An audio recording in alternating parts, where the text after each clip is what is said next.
Hello दोस्तों, good good afternoon. नमो नमः, नमः संस्कृताय। मैं माला मैम आप सभी का हार्दिक स्वागत और अभिनंदन करती हूँ आपके अपने यूट्यूब चैनल EMS क्लासेस 1 में। आप सभी का हार्दिक स्वागत है दोस्तों। आज की कक्षा में आज का क्लास हमारा चलने वाला है। यहाँ पे परिचय हम पढ़ेंगे महाकवि वाल्मीकि का। तो महाकवि वाल्मीकि जो एक ऋषि हैं, महर्षि हैं, तो महर्षि वाल्मीकि का जीवन परिचय पढ़ेंगे। इन्होंने एक महाकाव्य की रचना की जिसका नाम है रामायण। क्या नाम है दोस्तों? रामायण। यह जो है महर्षि वाल्मीकि का महाकाव्य है।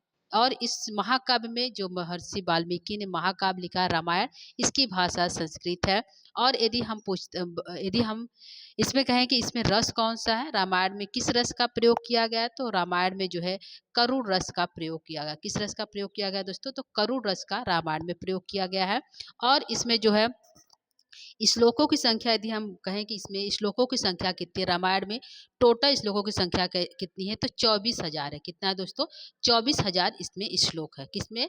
रामायण में। तो आज हम पढ़ेंगे जिसने रामायण की रचना की, जो एक महाकाव्य है, उस महर्षि वाल्मीकि का जीवन परिचय, यानी कि ऐसे महर्षि ऋषि का परिचय जो उनकी कहावत, उनकी कहानियाँ क्या है, वह जो है किस प्रकार महर्षि वाल्मीकि बने। तो आइए हम लोग चलते हैं उनके जीवन परिचय के बारे में। थोड़ा सा हमें इनके बारे में भी जानकारी होना चाहिए कि महर्षि आखिर जो है वाल्मीकि का बचपन का नाम क्या था, यह ऋषि कैसे बने, इनका जो है समय, इनका जो है जीवन काल कैसा था। ठीक है।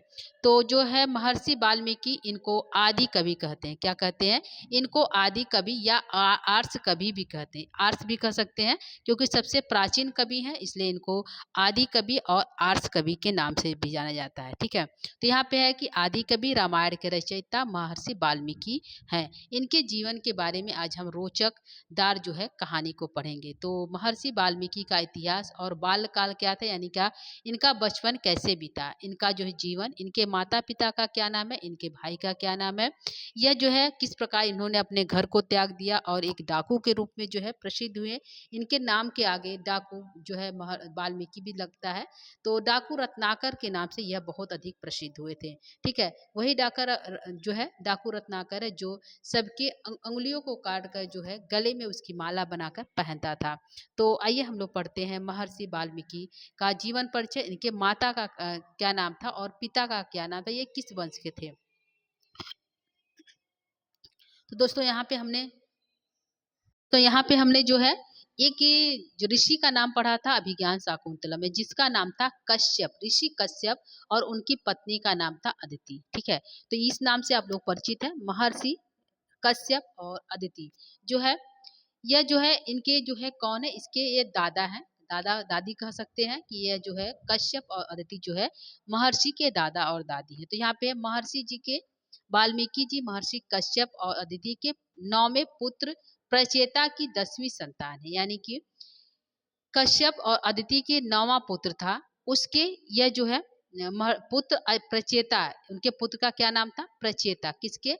कश्यप और अदिति के पुत्र का नाम प्रचेता था। उसकी 10वीं संतान है ये महर्षि वाल्मीकि। अर्थात वाल्मीकि के पिता का नाम यदि हम कहें तो प्रचेता। यदि पूछे कि महर्षि वाल्मीकि के पिता का क्या नाम है, तो आंसर हो जाएगा प्रचेता। क्या हो जाएगा? प्रचेता था। ठीक है। यह जो है वाल्मीकि रामायण के उत्तर कांड में स्वयं इन्होंने अपना परिचय दिया। यह जो महर्षि वाल्मीकि है, इन्होंने उत्तर कांड, जो हमारे कांड 7 कांड है, तो जो अंतिम कांड है जिसका नाम है उत्तर कांड, उसमें जो है महर्षि ने अपना जीवन परिचय दिया। उन्होंने कहा कि भगवान श्री राम से कहते हैं, प्रचेतो अहम दशम पुत्रो राघव नंद।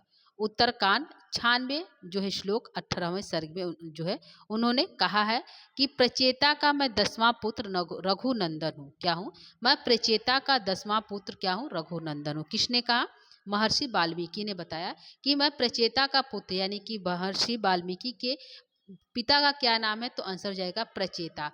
कौन से नंबर का पुत्र है? तो 10वें नंबर का पुत्र, यानी कि 9वें के बाद 10वां पुत्र महर्षि वाल्मीकि हुए, तो उनके पुत्र है जो है 10वां पुत्र रघुनंदन है। क्या है? रघुनंदन है। तो यह हो गया वाल्मीकि के पिता का नाम। आगे हम माता का भी नाम पढ़ते हैं। महर्षि वाल्मीकि की यदि माता का नाम पूछे कि माता का क्या नाम है, तो माता का नाम हम पढ़ सकते हैं जो है चरसरी या चरसड़ी जो है और भाई का नाम भृगु था। माता का नाम चरसरी या चरसरी था। और भाई का नाम यदि पूछे, महर्षि वाल्मीकि के भाई का क्या नाम है जो प्रसिद्ध है, तो भृगु। कौन है? भृगु है। तो यह था इनके माता और पिता का नाम। प्रचेता और चरसरी के पुत्र थे जो है वाल्मीकि। ठीक है, आगे हम बढ़ते। यदि पूछे महर्षि के वाल्मीकि के भाई का क्या नाम था, तो भृगु नाम था। आगे है, बचपन में जो महर्षि इनके पुत्र थे, प्रचेता के पुत्र थे, तो बचपन में इनके साथ एक घटना घटी थी। तो घटना यह घटी थी दोस्तों कि बचपन में एक भील ने इसका अपहरण कर लिया था। किनका? महर्षि वाल्मीकि का। और भील समाज में इनका पालन पोषण हुआ। इसी कारण वह बड़े होकर एक कुख्यात क्या बन गए? डाकू रत्नाकर बने और जंगलों में निवास करते हुए काफी समय व्यतीत किया। यानी कि इनका अपहरण कर लिया गया एक भील के द्वारा। भील लोग जो है जंगल में रहते हैं, जंगल में निवास करते हैं, और जो है इस प्रकार वह काफी समय तक जो है जंगलों में ही रह गए। ठीक है, तो इनका जो है रत्नाकर किसी राजा के जो है, यह जो है नाम इनका था, क्या नाम था? जो बचपन का इनका नाम था दोस्तों रघुनंदन। क्या नाम था इनका? रघुनंदन नाम था। वाल्मीकि का नाम रघुनंदन था। तो इनका बाद में जब इनको भील ने अपहरण कर लिया तो इनका नाम पड़ गया रत्नाकर। क्या पड़ गया? रत्नाकर। रत्नाकर किसी राजा में सैनिक हुआ करते थे। सैनिकों का युद्ध, बंदियों के साथ अच्छा आचरण न होने के कारण रत्नाकर ने विद्रोह कर दिया। यानी सैनिकों में सैनिक थे, सैनिकों के बीच में क्या था? आपस में जो है सहमति नहीं था, जिससे उन्होंने विद्रोह कर दिया। इस विद्रोह में उनके राजा ने रत्नाकर को दंड देने के लिए घोषणा कर दी, जिसके कारण रत्नाकर जंगल में छिपकर रहने लगे। यानी कि वो सैनिक थे, लेकिन अपराध होने के कारण उनको सजा मिलेगी, इस डर से वो क्या किए? जंगल में छिपकर रहने लगे। तो जंगल में छिपकर रहने लगे तो उनका पालन पोषण कैसे होगा? उनका जीवन यापन कैसे होगा? इसके लिए वो क्या करने? चोरी लूटपाट करने लगे। ठीक है, तो रत्नाकर अपना जीवन यापन करने के लिए राहगीरों, जो रास्ते में राहगीर होता है दोस्तों, जो रास्ते में चलने वाले होते हैं, उनको राहगीर कहते हैं। तो राहगीरों से लूटपाट करते थे। यही से उनके नाम के पहले डाकू शब्द लगने, यानी कि जब वो लूटपाट करने लगे, डाकू बन गए। डाकू ही लूटपाट करते हैं, तो लूटपाट करने के कारण इनका नाम पड़ गया डाकू रत्नाकर। क्या पड़ गया? पूरा नाम पड़ गया डाकू रत्नाकर। तो डाकू रत्नाकर लोगों का धन लूटकर अपना गुजारा करते थे। ठीक है, और कई बार लोगों की हत्या भी कर देते थे। इसी पाप कर में लिप्त रत्नाकर जब एक बार जंगल में किसी नए शिकार की खोज में गए, तब उनके सामने एक घटना और घट गई। तो घटना क्या घटी दोस्तों कि जब वो जंगल में शिकार करने के लिए गए तो उनको मुनि नारद मिले। कौन मिले? मुनि नारद जी मिले। और रत्नाकर ने लूटपाट के इरादे से नारद जी को बंदी बना लिया। तब नारद जी ने रत्नाकर को रोकते हुए कहा, यह सब पाप कर्म है, तुम क्यों कर रहे हो? नारद जी ने बोला रत्नाकर से, जो तुम लूटपाट करे यह पाप कर्म है, तुम क्यों कर रहे हो? सवाल के उत्तर में रत्नाकर जी ने कहा, यह सब अपने स्वजनों के लिए कर, मतलब कि अपने स्वजनों, पत्नी, बच्चे इत्यादि का पालन पोषण के लिए कर रहा हूँ। तब नारद जी ने बोले, क्या तुम्हारे इस पाप कर्म के लिए फल भुगतने में तुम्हारे परिवारजन हिस्सेदारी बनेंगे?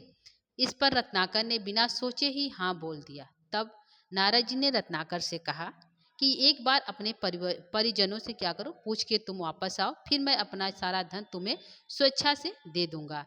ठीक है, इतना जो है नारद जी कहते हैं, तो वह क्या करता है? चला जाता है क्या? अपने परिजनों के पास पूछने के लिए।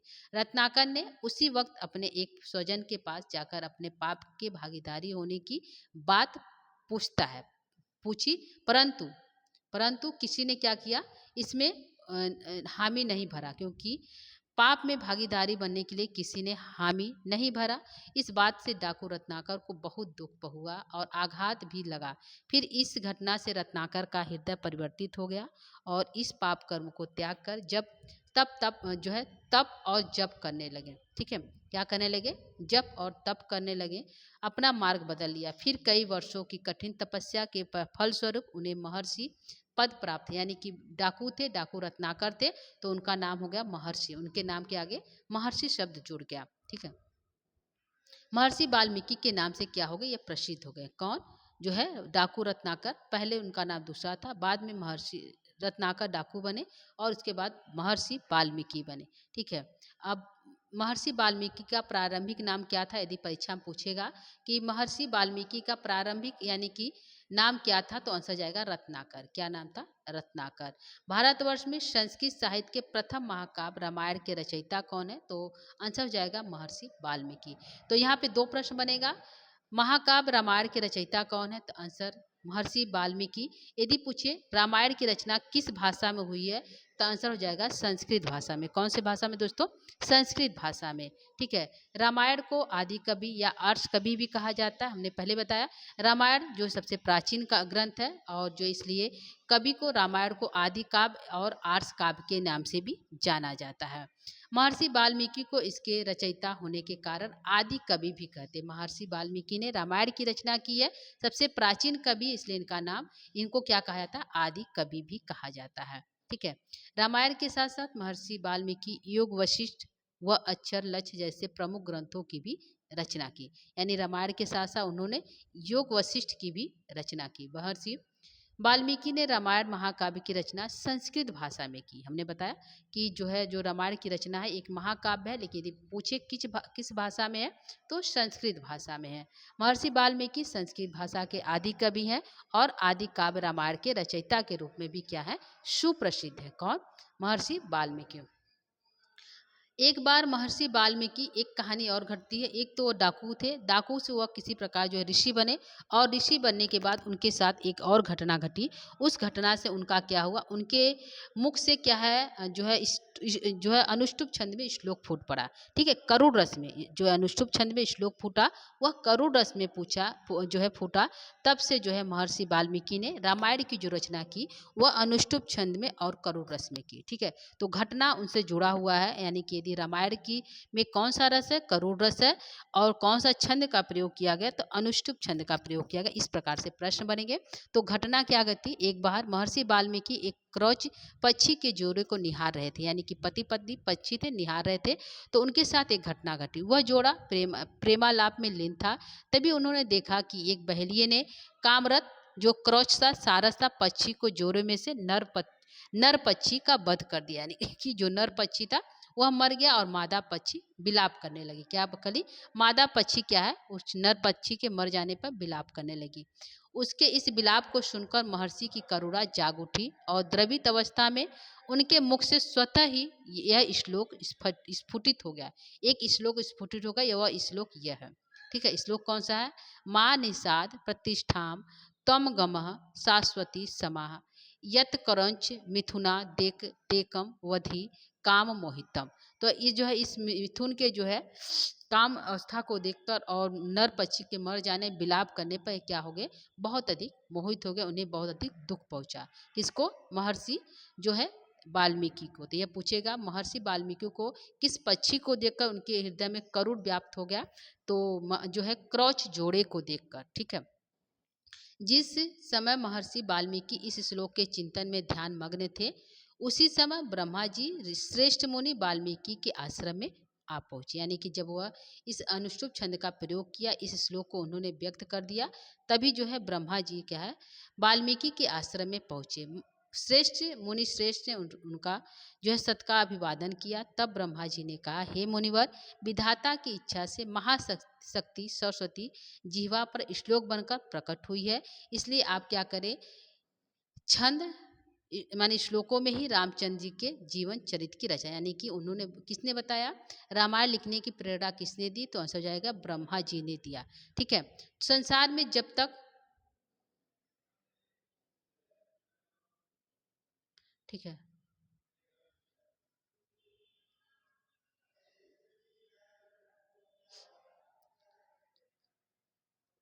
संसार में जब तक इस पृथ्वी पर पहाड़ है रहेगी, तब तक रामायण गाथा गाई और सुनाई जाएगी। ऐसा काव्य ग्रंथ न पहले कभी हुआ और न ही आगे कभी होगा। न ते वाग्निता काव्य कदाचित तत्र भविष्यति। ठीक है। यह श्लोक का न तो कभी था न तो कभी होगा। महर्षि वाल्मीकि ने संकल्प लिया कि अब मैं इसी प्रकार के छंदों में रामायण महाकाव्य की रचना करूंगा, और यह ध्यान मग्न होकर बैठ गया। उन्होंने अपनी योग साधना तथा तपोबल से क्या किया? उन्होंने क्या किया? भगवान के प्रभाव से श्री रामचंद्र और सीता माता के अन्य पात्रों के संपूर्ण जीवन चरित्र का प्रत्यक्ष देखते हुए रामायण महाकाव्य की का निर्माण किया। यानी ध्यान में मग्न हो गए और मानो अपनी आंखों से प्रत्यक्ष देखते हुए जो है रामायण महाकाव्य की रचना कर दी। ठीक है। ज्ञान प्राप्ति के बाद महर्षि वाल्मीकि ने प्रसिद्ध महाकाव्य रामायण, जो कि वाल्मीकि रामायण के नाम से भी जाना जाता है, की रचना की और आदि कवि वाल्मीकि के नाम से भी अमर हो गया। ठीक है। महर्षि वाल्मीकि ने अपने महाकाव्य रामायण में अनेक घटनाओं के घटने के समय सूर्य, चंद्र तथा अन्य नक्षत्रों की स्थिति का वर्णन किया, जिससे यह ज्ञात होता है कि वह ज्योतिष विद्या में और खगोल विद्या में भी कौन थे, प्रकांड थे। कौन? महर्षि वाल्मीकि। महर्षि वाल्मीकि का आश्रम यदि पूछे किस नदी के किनारे है, तो आंसर हो जाएगा गंगा नदी के निकट बहने वाली एक तमसा नदी, जो उत्तर रामचरित में दोस्तों तमसा और मुरला दो नदियों का वर्णन किया गया है। तो महर्षि वाल्मीकि का यदि आश्रम पूछे कहाँ है, तो गंगा नदी के किनारे बहने वाली तमसा नदी उसके किनारे स्थित है, यानी तमसा नदी के किनारे स्थित है महर्षि वाल्मीकि का आश्रम। तो यह एक प्रश्न बनेगा, महर्षि वाल्मीकि का आश्रम किस नदी के किनारे है, तो तमसा नदी के किनारे है।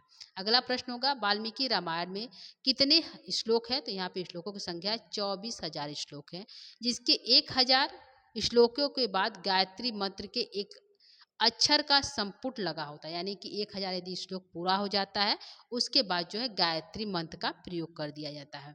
तो यहाँ पे गायत्री मंत्र का इस संपुट लगा होता है 1,000 श्लोकों के बाद। ठीक है। वाल्मीकि रामायण में 7 कांड है और 100 उपाख्यान है तथा 500 सर्ग है, जो अनुष्टुप छंद में। यदि पूछे कि वाल्मीकि रामायण में कुल कांड कितने हैं, तो आंसर जाएगा 7 कांड है। और कितने उपाख्यान है, तो 100 उपाख्यान है। उपाख्यान कितने हैं दोस्तों? 100 है। और कितने जो है 100 500 सर्ग है। यदि पूछे रामायण में कुल सर्गों की संख्या कितनी है, तो 500 सर्ग है, यानी कि 500 जो है 500 सर्ग है। और यदि पूछे कौन सा छंद है, तो अनुष्टुप छंद का प्रयोग किया गया। तो 4 प्रश्न बने, कितने कांड है, 7 कांड है, कितने उपाख्यान है, 100 उपाख्यान है, कितने सर्ग हैं, तो 500 सर्ग है, और कौन से छंद में लिखा गया है रामायण, तो अनुष्टुप छंद में लिखा गया है। रामायण महाकाव्य के नायक यदि पूछे कौन है, तो रामचंद्र जी हैं, श्री रामचंद्र जी हैं, नायक हैं। इनके माध्यम से उन्होंने गृहस्थ धर्म, राजधर्म तथा प्रजा धर्म आदि का जो चित्र खींचा वह विलक्षण, यानी कि रामचंद्र के जीवन में जो है वाल्मीकि जो है उनके जो है इस प्रकार के जो है राजधर्म और जो है राजधर्म और जो है प्रजा धर्म, गृहस्थ धर्म आदि का जो है बहुत सुंदर वर्णन किया है महर्षि वाल्मीकि। पारिवारिक मर्यादाओं के लिए संपूर्ण भारतीय साहित्य में वाल्मीकि रामायण से बढ़कर श्रेष्ठ ग्रंथ संपूर्ण धारा पे नहीं है। तो इससे प्रश्न नहीं बनेंगे, हम प्रश्न की ओर चलते हैं, प्रश्न हमारे कहाँ से बनेंगे। ठीक है, तो इतना हमारा हो गया। वाल्मीकि का जो है पिता का नाम क्या है, माता का नाम क्या है, इनका जीवन किस प्रकार रहा, बचपन का नाम क्या है, या डाकू कैसे बने, इस प्रकार की घटना को हम आज की कक्षा में पढ़े हैं दोस्तों। आगे हम कुछ और पढ़ेंगे, यानी कि रामायण में कुल कितने कांड हैं। ठीक है, अगला प्रश्न होगा, रामायण में कुल कितने कांड है, तो कितने हैं दोस्तों? 7 कांड है। तो सातों कांडों का नाम कौन सा, यह हम आज पढ़ेंगे। तो रामायण महर्षि वाल्मीकि की रचना है। कांड हम पढ़ते हैं, कितने कांड है। ठीक है, तो कांड का नाम है, पहले कांड का नाम यदि हम कहें कि पहले कांड का क्या नाम है, तो बाल कांड है। कौन सा है? बाल कांड है। दूसरा होगा कि इसमें सर्ग कितने, यानी कि प्रथम जो कांड है, पहला कांड है बाल कांड है, उसमें सर्गों की संख्या कितनी है, तो आंसर जाएगा उसमें 77 सर्ग, यानी 77 सर्ग का प्रयोग किया गया है। कुल रामायण में कितने सर्ग है दोस्तों? 500 सर्ग है। अभी हम पढ़ के आए, कुल यदि पूछे रामायण में सर्गों की संख्या कितनी है, तो 500 है। ठीक है, पहले कांड जो बाल कांड है उसमें यदि पूछे सर्ग कितने हैं, तो 77 सर्ग है। ठीक है, अगला है दूसरे कांड का नाम है अयोध्या कांड। ठीक है, क्या नाम है? अयोध्या कांड है दूसरे। पहले बाल कांड, उनका बचपन जीवन इत्यादि बीता, शादी विवाह हो जाता, उसके बाद जो है अयोध्या कांड, यानी राम को वनवास इत्यादि हो जाता है, दशरथ की मृत्यु हो जाती है, यह सब घटना अयोध्या कांड में। इसमें पूछे कितने सर्ग हैं, तो 119 सर्ग हैं। कितने हैं दोस्तों?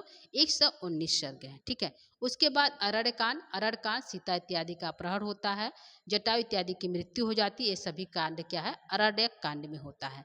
तो इसमें यदि सर्ग पूछे कितना है, तो 75 सर्ग का प्रयोग किया गया है। अगला सर्ग का नाम है किष्किंधा कांड, जब सीता इत्यादि का खोज किया जाता है, बाली की हत्या की जाती है, सुग्रीव को राजा बनाया, तो वो सभी कांड होता है किष्किंधा कांड। ठीक है, तो किष्किंधा कांड में श्लोकों की सर्ग की संख्या पूछे कितना है, तो 67 है। कितना है? 67 सर्ग है किष्किंधा कांड में।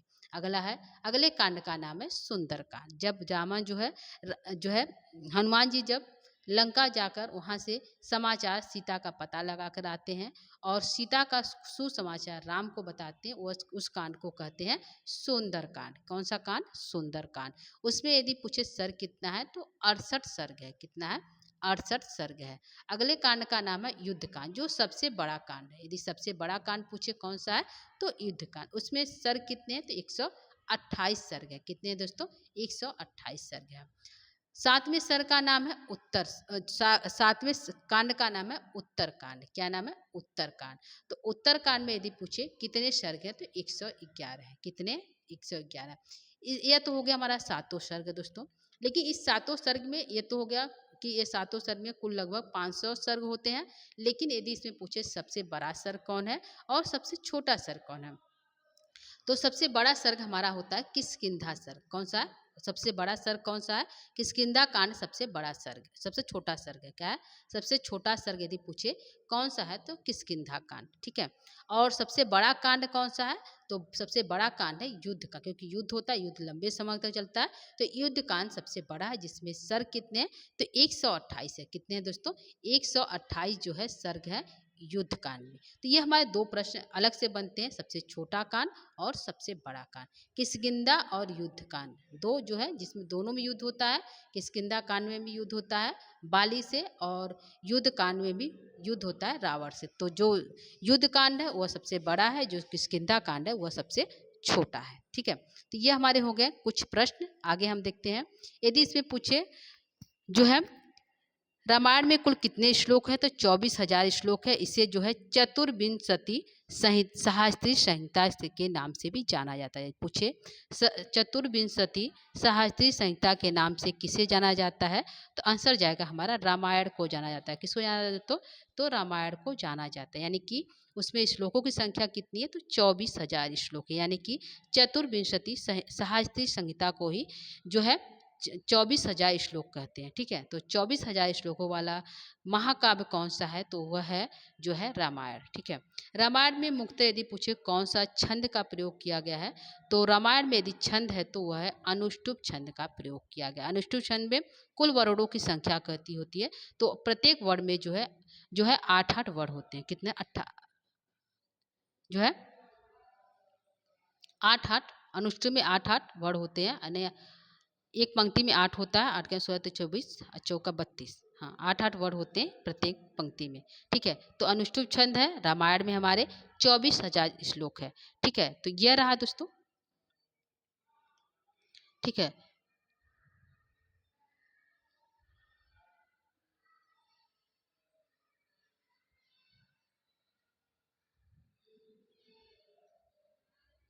ठीक है। यहाँ पे जो हमारे 24,000 श्लोक कहा गया था, यहाँ पे मान्यता है कि गायत्री मंत्र में 24 वर्ड होते हैं। अतः यह मान्यता है कि इसको आधार मानकर रामायण में जो है 24,000 श्लोक लिखे गए। यानी कि प्रत्येक 1,000 श्लोकों पर एक गायत्री मंत्र का प्रयोग किया गया। यह प्रश्न बनेगा कि प्रत्येक 1,000 श्लोकों के बाद किस मंत्र का प्रयोग किया गया है तो आंसर जाएगा गायत्री मंत्र का। और गायत्री मंत्र में कुल कितने वर्ड होते हैं तो 24 वर्ड होते हैं। कितने होते हैं दोस्तों? कुल 24 वर्ड होते हैं। इसी यह मान्यता है कि इसी गायत्री मंत्र के आधार पर उसमें 24 वर्ड होते, उसी के आधार पर जो रामायण में कुल जो है 24,000 श्लोक है। प्रत्येक 1,000 श्लोकों के बाद गायत्री मंत्र के नए वर्ड से नया श्लोक प्रारंभ होता है। यानी कि नए वर्ड से नया श्लोक क्या होता है? प्रारंभ हो जाता है। संस्कृत साहित्य में इतिहास संज्ञक को 2 ग्रंथ प्राप्त होते हैं, एक रामायण और एक महाभारत। यदि पूछे कि संस्कृत साहित्य में यानी कि जो संस्कृत में लिखा हुआ साहित्य जो एक महाकाव्य है उसमें कुल कितने ग्रंथ लिखे हुए तो 2 ग्रंथ लिखे हुए। एक का नाम है रामायण और एक का नाम है महाभारत। रामायण के लेखक महर्षि जो है वाल्मीकि है और महाभारत के लेखक जो है वेद व्यास है। कौन है? वेद व्यास है। ठीक है। यह हमारे प्रश्न बनेंगे। रामायण तथा महाभारत दोनों महाकाव्य के रूप में प्रसिद्ध है। यह हो गया कि दोनों क्या है? महाकाव्य है। कौन? रामायण और महाभारत।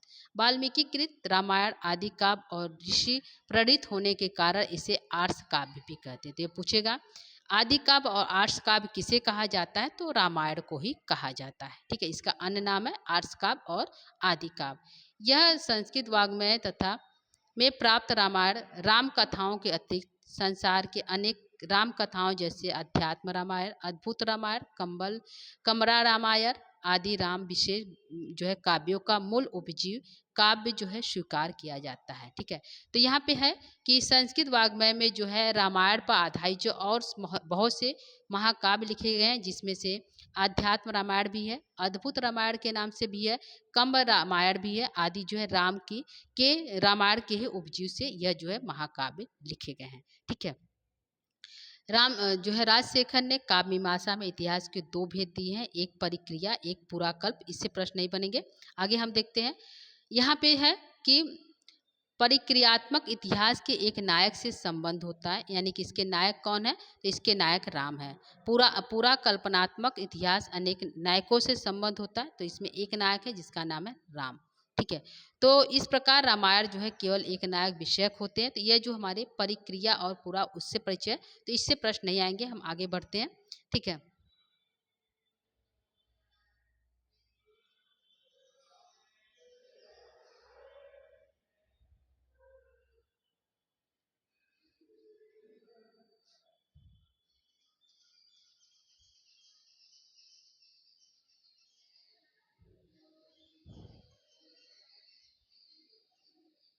यहाँ पे है कि रामायण में प्राय सभी रसों का वर्णन आया है, परंतु यह करुण रस प्रधान काव्य, यानी कि रामायण में यह नहीं कहेंगे कि सिर्फ करुण रस का प्रयोग है। यहाँ पे बहुत सा रसों का प्रयोग किया गया, लेकिन यदि प्रधान रस की बात करते हैं तो करुण रस है। बुद्धचरित में अश्वघोष वाल्मीकि का नाम लेकर उन्हें प्रथम अनुष्टुप छंद का रचयिता स्वीकार की, यानी कि जो है बुद्धचरित जो अश्वघोष की रचना, अश्वघोष कवि है बुद्धचरित के।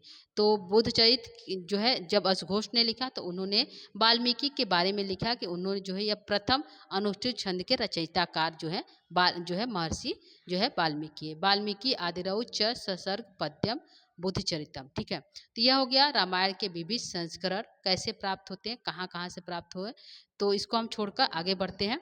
ठीक है, आगे हमारा जो इम्पोर्टेंट टॉपिक है वह स्टार्ट होगा यह। ठीक है, यहाँ से हमारा जो है कुछ इम्पोर्टेंट जो है टॉपिक स्टार्ट होता है, जो रामायण की विषय वस्तु, यानी कि जो हमारे रामायण में 7 कांड है। कितने कांड है दोस्तों? 7 कांड है।